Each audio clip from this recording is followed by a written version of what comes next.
Welcome back to the channel. Today I'd like to talk about why Bitcoin is often compared to gold. It's a topic that comes up a lot in conversations about money, value, and the future of finance. People have called Bitcoin digital gold for years now, and there's a good reason for that. Let's break it down step by step and explore why this comparison holds water and why it matters for anyone paying attention to the world of sound money. We're here to grow the Bitcoin education network, so stick with me as we dig into this. First off, let's think about what gold has been for humanity. For thousands of years, gold has been the go-to store of value. It's shiny, it's rare, and it doesn't rust away in your vault. Civilizations from the Egyptians to the Romans to modern central banks have hoarded it because it's a reliable way to preserve wealth over time. It's not controlled by any one government, and its supply doesn't suddenly balloon overnight. Well, unless someone discovers a giant gold mine. But even then, it's a slow process to dig it up. Gold's scarcity and durability are what make it special. Now, enter Bitcoin.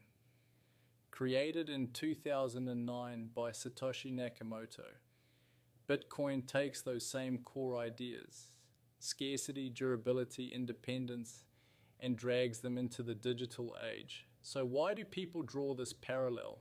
The first big reason is scarcity. Gold is scarce because there's only so much of it in the Earth's crust. Miners have to work hard to extract it, and even then the total amount grows slowly, about 1 to 2% per year, according to estimates. Bitcoin, on the other hand, has a hard cap baked into its code. 21 million coins. That's it. No exceptions, no central banker flipping a switch to print more. The issuance rate of new Bitcoin halves roughly every 4 years through an event called the halving, which means the supply growth slows down over time. Right now, in 2025, we're past the fourth halving, and less than 100,000 new Bitcoin are minted each year. Compare that to gold, where we don't even know the exact total supply. Geologists can only guess. Bitcoin's scarcity isn't just predictable, it's mathematically certain. That's a powerful trait for something you want to hold value over decades or centuries. Next up is portability. Gold is great if you're sitting in a castle with a vault, but try carrying a few bars across a border, or worse, sending it to someone on the other side of the planet. You've got shipping costs, security risks, and probably a customs officer asking inconvenient questions. Bitcoin solves this in a way gold never could. It's digital, weightless, and borderless.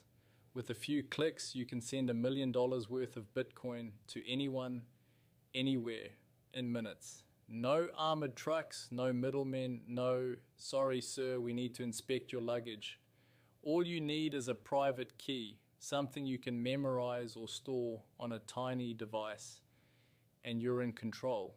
That's not just convenience, that's a revolution in how we think about moving value. Then there's verifiability. Gold's got a problem here.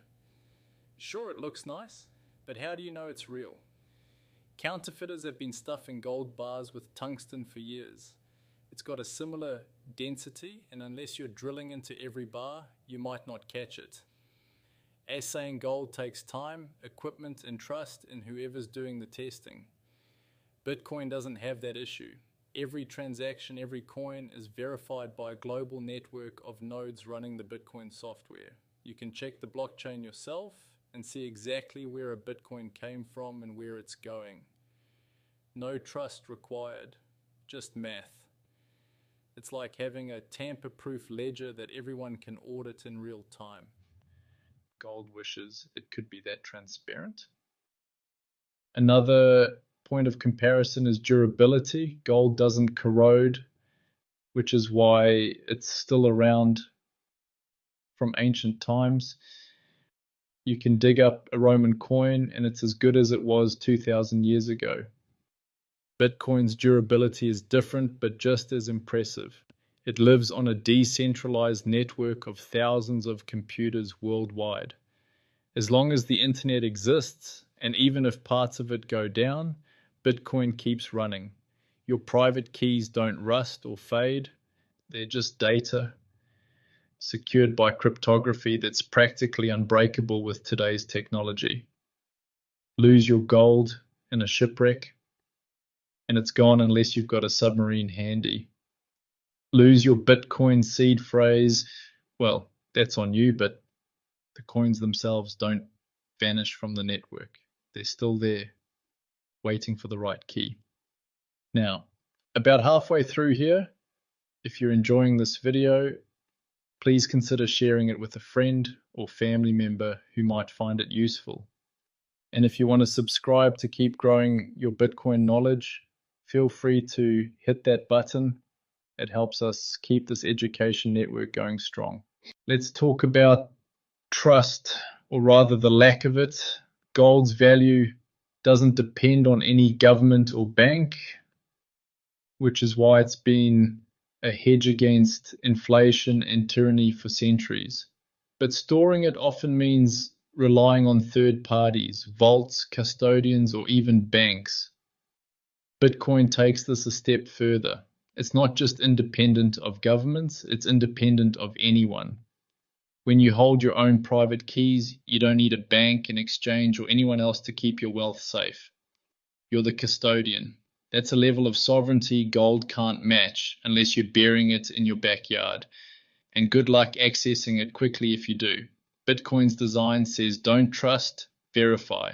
And that's a principle straight out of the sound money playbook. One more angle. Divisibility.